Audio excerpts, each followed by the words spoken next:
দৌড়ঝাঁপ করেও বিএনপির সংরক্ষিত নারী আসনের মনোনয়ন পাননি আলোচিত কোনো তারকাই। দলটির মনোনয়ন পেতে রীতিমতো যুদ্ধ বাঁধিয়ে দিয়েছিলেন দলটির নারী সদস্যরা, যার মধ্যে ফর্ম তুলেছিলেন বিনোদন অঙ্গনের অনেক গায়িকা নায়িকারাও, কিন্তু স্বপ্নভঙ্গ হয়েছে তাদের।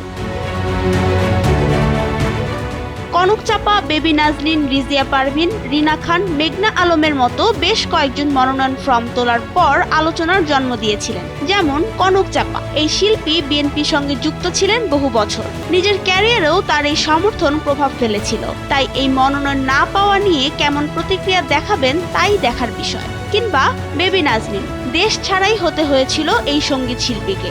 সবচেয়ে বড় চমক বোধহয় দিয়েছিলেন রুকাইয়া জাহান চমক। একদম শেষ দিকে ফর্ম তুলে বলেছিলেন তিনি বিএনপি তথা দেশের জন্য কাজ করতে চান।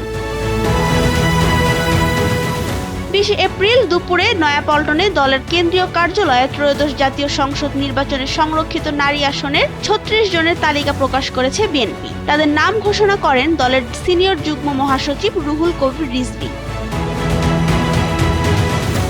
পরিচিত মুখ হিসেবে এই কয়েকজন মোটামুটি আলোচনায় ছিলেন, তবে শেষ পর্যন্ত চূড়ান্ত বাছাইয়ে তারা বাদ পড়েছেন। দলীয় সূত্র জানিয়েছে তাদেরকে ভিন্নভাবে মূল্যায়ন করা হতে পারে। নাবিলা রহিম, সময়ের আলো।